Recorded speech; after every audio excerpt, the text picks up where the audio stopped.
안녕하세요, 재미주의입니다. 한국은 자타공인 게임 강국으로 불리고 있는 나라입니다. 수많은 세계 게임 대회를 국내 대회처럼 만들어버리는 일은 한두 번이 아닌데요. 그리고 개발팀이 영혼을 갈아 넣어 절대 깰 수 없을 것이라고 호언장담했던 디아블로3. 한국에 상륙한 지 6시간 만에 디아블로가 한국인 게이머의 손에 순직하며 개발팀의 영혼까지 함께 털어버린 일은 정말 유명한 사건이죠. 심지어 해외에서는 시차 차이로 인해 아직 출시도 안 된 상태였기 때문에 해외 유저들은 또 한 번 한국인들의 게임 실력에 기겁하고 말았습니다. 이렇게 게임은 한국의 강점으로 자리를 잡았습니다. 그리고 게임은 이제 단순한 놀이가 아니라 하나의 문화가 되고 있는데요. 몇십 년 전만 해도 상상도 할 수 없었던 게이머라는 직업도 생겼습니다. 돈도 엄청나게 많이 버시죠? 그런데 한국에 이렇게 뿌리 깊게 게임이 자리 잡게 된 것은 언제부터일까요? 1990년대 후반, 갑자기 전국적으로 PC방이 급격히 늘어나기 시작했습니다. 한국에 상륙한 이 게임 때문인데요. 한국을 게임 잘하는 나라로 불리게 만들어준 스타크래프트였습니다. 블리자드가 내어놓은 야심작에 한국인은 물론 전 세계인이 열광했는데요. 그런데 세계적인 기업 블리자드조차 해결하지 못했던 일을 혼자 해결해 지금도 스타크래프트의 전설로 남은 한국인이 있다고 합니다. 오늘은 전설이 된 그에 대해서 알아보도록 하겠습니다. 여기서 잠깐 재미주의의 첫 광고 보고 가실게요.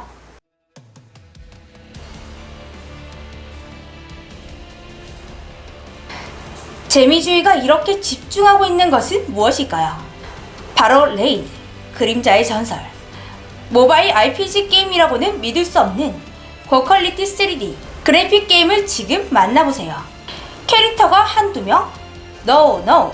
수백 명의 다양한 종족들로 구성된 챔피언들이 여러분을 기다리고 있습니다. 여러분이 선택한 챔피언들과 함께 무더위도 강제 집콕의 지루함도 완전히 날려버릴 화려한 전투의 세계에 빠져보세요. 일단 단순히 전투 게임이 아니라 중간중간에 나오는 재미있는 스토리들, 또한 3D 게임임에도 불구하고 플레이 중 전혀 끊기지 않는 이 부드러움까지 너무나 좋은데요. 또한 샤드를 통해 새로운 챔피언도 소환할 수 있습니다. 직접 챔피언을 소환해보도록 할까요? 과연 첫 번째 샤드에서는 어떤 챔피언이 나올까요? 두근두근 짜잔! 무난하게 고급 캐릭터 인큐버스가 나왔습니다. 바로 두 번째 샤드도 열어볼까요? 짜잔! 이름부터 강력할 것 같은 레어 챔피언이 나왔습니다. 이렇게 어떤 챔피언이 나올지 두근두근 기대되는 뽑기의 재미까지 더해졌습니다. 이렇게 재밌는 게임 혼자서 하느냐? 아닙니다. 전투에서 아레나를 선택하면 PVP 모드로 다른 유저가 키운 챔피언들과 전투도 가능합니다. 또한 다양한 이벤트와 보상도 엄청나게 준비되어 있습니다. 8월 28일까지는 전설의 챔피언 마녀 손크레라를 소환할 수 있는 멋진 기회는 물론 매일매일 출석만 잘해도 주어지는 보상들, 30일 단위로는 멋진 챔피언들도 소환할 수 있습니다. 이벤트가 이게 다일까요? 아닙니다. 지금 레이드 그림자의 전설을 다운로드하시면 초보자인 경우 5만 실버와 50개의 보석, 5개의 미스테리 샤드, 1개의 에너지 보충물, 1일 XP 부스트, 1일 클랜 보스키, 그리고 아름다운 챔피언 다크엘프, 헥스 위버까지 이 모든 것을 지금 설명란에 있는 다운로드 링크를 통해 만나보도록 하세요. 재미주의와 함께 레이드 그림자의 전설. 1998년 출시된 RTS 게임 스타크래프트는 전 세계적으로 엄청난 인기를 끌게 되었습니다. 한국에서도 예외는 아니었는데요. 아니 오히려 한국에서는 인기가 더 터져버렸습니다. 스타크래프트의 등장에 전국에 엄청난 수의 PC방이 생기기 시작했고 당시 사회적으로 큰 문제가 되고 있었던 청소년들의 비행 문제마저 자연 감소시켜버리고 말았습니다. 그리고 스타크래프트로 인해 탄생한 스타들도 참 많죠. 대표적으로 테란의 황제 임요한 씨와 비운의 폭풍 저그 홍진호 씨 등 많은 게이머들이 이름을 날렸습니다. 그런데 어느 날 스타크래프트 유저들 사이에서 불만이 터져나오기 시작했습니다. 플레이 중 어이없게 패배하는 일이 많아졌기 때문인데요. 스타크래프트는 처음 켜면 일단 검은 맵에 자신이 있는 구역만 보입니다. 그건 적도 마찬가지인데요. 서로 어디에 숨어 있는지 모른 채 병력을 구성해 공격 및 수비를 대비하게 됩니다. 그런데 언젠가부터 적이 자신을 마치 훤히 들여다보고 있는 것처럼 말도 안 되는 공격으로 패배하는 유저들이 속출했습니다. 이외에도 이게 말이 되나 싶을 정도로 이상한 플레이들이 쏟아졌는데요. 그 원인은 바로 맵 핵이었습니다. 열받은 유저들의 빗발치는 불만에도 블리자드는 마땅한 해결책을 내어놓지 못했는데요.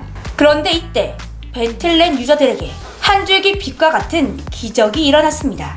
W 디텍터라는 맵 핵 방지 프로그램이 등장한 것이죠. 탁월한 효과와 너무나 쉬운 사용법에 순식간에 많은 유저들이 사용하는 국민 프로그램으로 등극했습니다. 그런데 이 프로그램의 등장에 블리자드는 당황할 수밖에 없었습니다. 그 이유는 자신들이 만든 게 아니기 때문이죠. 놀랍게도 이 프로그램을 제작한 사람은 한국의 한 대학생이었습니다. 그가 바로 지금도 갓순철이라고 불리는 배트넷의 파수꾼 원수철 씨였습니다. 그가 만든 W 디텍터는 플레이 중 도저히 사람이 하는 것이라고는 판단하기 힘든 패턴의 데이터를 감지할 수 있습니다. 그 효과가 너무나 탁월해 제작사인 블리자드도 터치하지 못할 만큼 좋은 프로그램이었죠. 그래서인지 개인이 만든 프로그램이었지만 블리자드 측도 암묵적으로 이 프로그램의 사용을 막지 않았습니다. 배틀넷을 클린하게 만든 갓순철님. 하지만 그가 활약한 것은 이게 다가 아닙니다. 스타크래프트 유저들의 가려운 부분을 아주 시원하게 긁어서 해결해준 그의 두 번째 프로그램 W 런처. 다양한 부가 기능들을 적용할 수 있게 만든 런처 프로그램으로 여기에는 그가 만든 두 가지 프로그램과 같이 부가 기능은 물론 W 디텍터까지 함께 내장되어 있었습니다. 어떻게 보면 완성판과 더 같은 프로그램이었죠.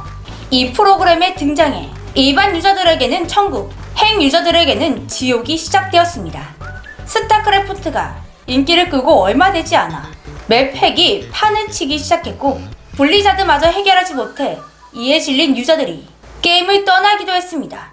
그런데 한국인 대학생 원순철 씨가 만든 이 프로그램이 모든 문제를 해결해 버린 것입니다. 갓순철이라는 별명이 너무나 잘 어울리는 업적인데요. 그런데 갓순철님은 어쩌다가 이런 프로그램을 만들게 된 것일까요?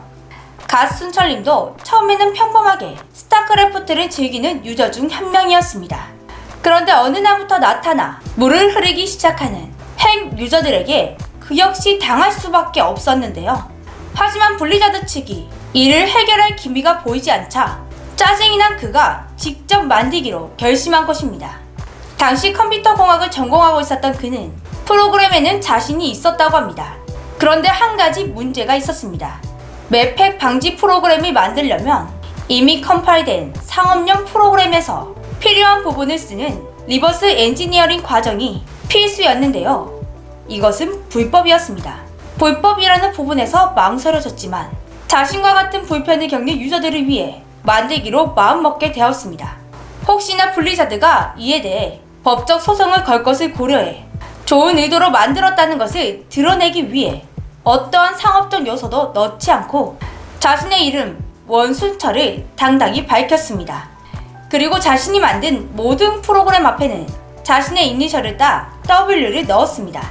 이런 의도를 블리자드도 느낀 것인지 2008년에 제작되어 2009년부터 사용되어 온 이 프로그램을 10년이 지난 2018년까지 법적 조치나 사용 금지에 대한 제재가 전혀 없었다고 합니다.